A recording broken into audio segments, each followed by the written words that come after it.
Hey guys, and welcome back to another Once Upon a Time review. I thought the episode was pretty good, particularly in the flashback. So this is a review of episode 14 of season 4, Enter the Dragon.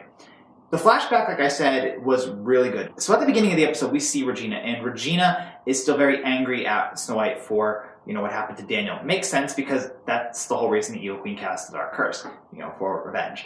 And we find out that Regina is just learning magic, so she's in her lessons with Rumpelstiltskin, and she kind of wants a new teacher, and she's holding Maleficent's spellbook that was given to her, or she found it from her mother. So that means Maleficent knows Cora.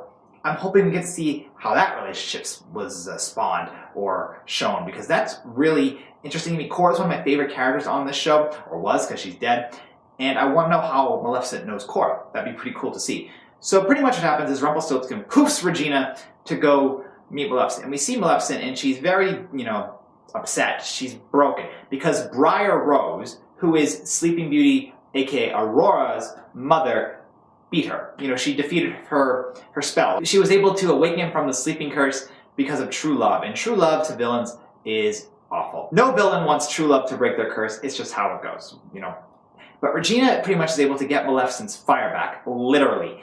She's able to help her transform back into a dragon. But this is what I thought was really cool. At first, Maleficent pretty much was like, Regina, get out. You're useless. I don't need you. I don't even know anything about you. I don't want to deal with you. You're young. You're new with magic.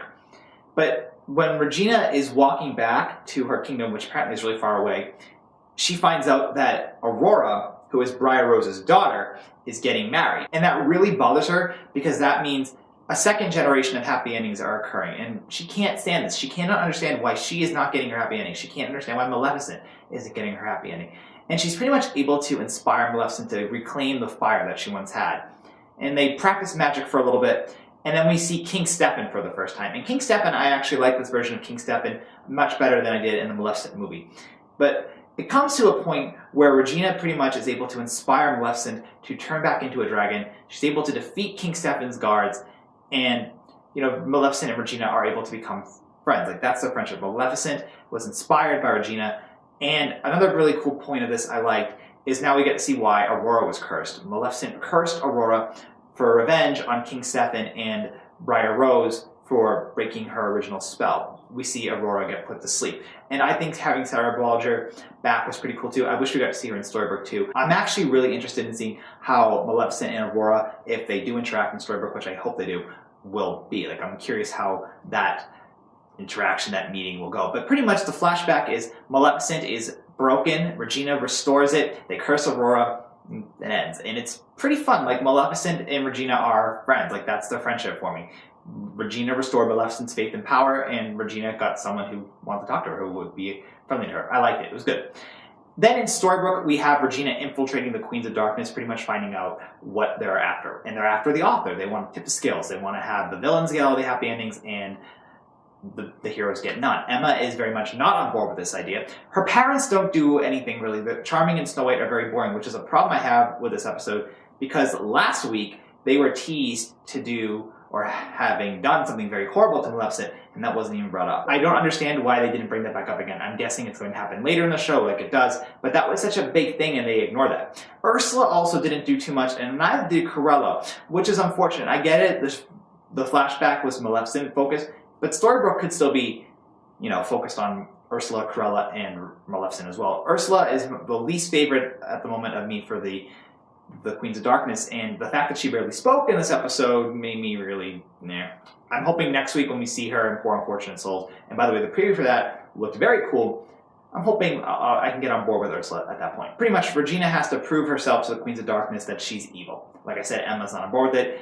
They end up kidnapping Pinocchio, and then Rumpelstiltskin reveals himself to Regina, and Regina's like, oh crap, what am I going to do? Then they turn Pinocchio back into a man, and now he's August Booth again, and that's how the episode ends. And the episode had a decent cliffhanger, and Regina's interactions with Maleficent in Storybook were pretty cool. Maleficent seemed nice, and I use quotes around the word nice because she wasn't actually like super friendly, but she was nice enough to Regina for Regina to accept it. And it's kind of like Regina and Emma not having a conflicting relationship, but having Emma care about Regina and wanting to know what's going on. And then also we have the big thing of Rumpelstiltskin tricking Belle into giving him back the dagger, so now he's in full control of his powers. He pretended to be Captain Hook the whole time.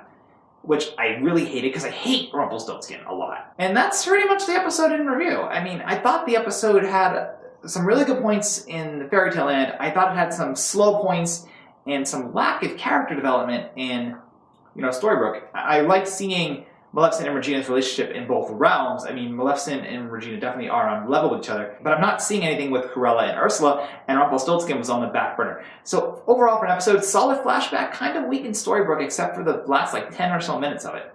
What do you guys think of the episode? Let me know in the comments below. I thought it was okay. This was not an amazing episode for me overall. I thought last week was actually a lot better. Cruella enchanted her car, so I'm curious what more magic does Cruella have, because all we know is that she has the power of persuasion over animals. Now she can enchant cars. So what else can she do? So yeah, Pinocchio is back to August. What do you guys think about that? Are you happy to see Elon Bailey back as Pinocchio? And are you excited for Poor Unfortunate Souls? Were you interested in this episode? Like I said, the flashback, solid. Storybrooke, nah, I've said it 3 times, but I'm done. So thank you guys for watching my review, and I will see you back next week for Once Upon a Time again for episode 15, Poor Unfortunate Souls, and I'll probably have some videos posted this week too. So thank you guys for watching, and bye.